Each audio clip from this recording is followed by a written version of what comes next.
Hi everyone, welcome back to our journey towards becoming the manager every organization and team craves to have, deserves to have.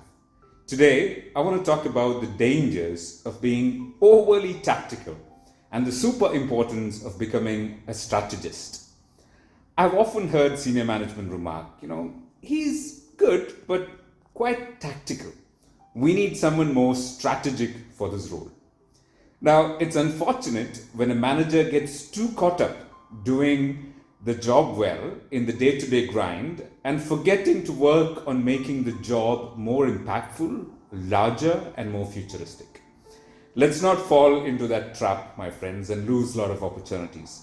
As managers, I believe we should be spending 70% of our time being tactical, doing our current job really well, while allocating at least 30% of our time to step back, look at the bigger picture, and be strategic. Now, let me very humbly share 6 simple practices that I personally adopt to try to become a strategist. The first one, uncover clues from within. Okay? While some organizations clearly communicate their strategic directions, I think this is quite rare. Therefore, it's essential to hunt for clues continuously. What I do is I carefully scan the emails from top management, especially announcements, particularly the ones that are sent quarterly or annually. So I look out for keywords. Some examples would be customer centricity, risk management, maybe innovation, maybe sustainability of late. Yeah. Now filter out these keywords and ask yourself, what can I do to align with these strategic themes? Now, what I always do is I filter them out and I share them with my line manager and also with my team to come up with ideas. And that has worked well for me. Ritual number 2, seek guidance. Whenever I have the opportunity to meet senior management, it could be running into them in the lift or maybe after a brief meeting, I make it a point to ask, what is that one thing that you would want us to focus on? Trust me, they absolutely love this question. And it will provide you very valuable insights about the strategic priorities of the organization.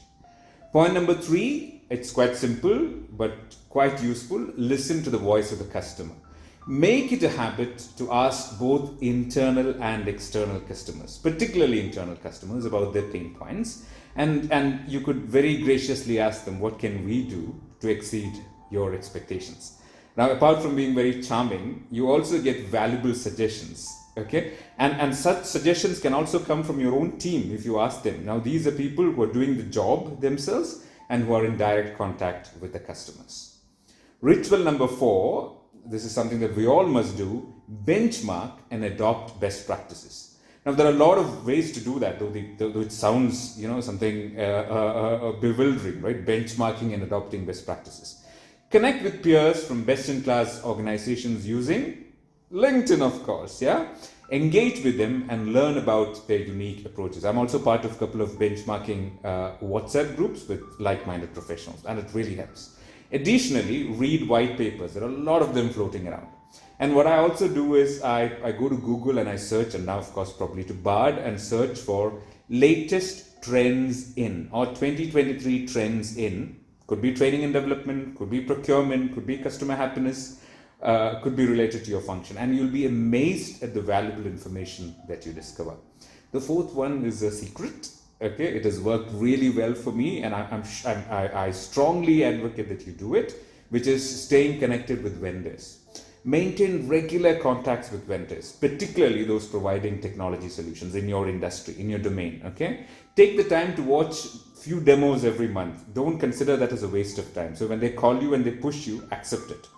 This is a great opportunity to know what's happening in the industry, because most technology solutions also has built-in process management in it. So you'll know what the latest trends are. And you can also slightly inquire about what other organizations are buying and implementing. Okay. Point number 6, it is slightly complicated but works well. Analyze and optimize processes. Benchmark at least once in a month, sit together with your team and benchmark and brainstorm about internal processes. When does work come into your department? How long does it stay at each task point? And when does it go out? Okay, find ways to make the work faster and make the whole process simpler for your people. Trust me, by incorporating these 6 simple and highly effective practices, you can elevate your department to greater heights while rebranding yourselves as a futurist, which is also important, right? It's part of your personal brand building. Oh, this guy is a futurist because he's always talking about making things bigger, making things better, talking about the future. When your organization will seek someone who's ideal, not just for the current job, but also for future jobs, then they will think for you. 6 simple rituals which can improve your effectiveness, make you a futurist, and also build your brand. I wish you all the very best. Now, if you have any additional suggestions that you deploy, okay, on becoming a strategist, please feel free to share them in the comment section. Okay? Thank you and all the best once again.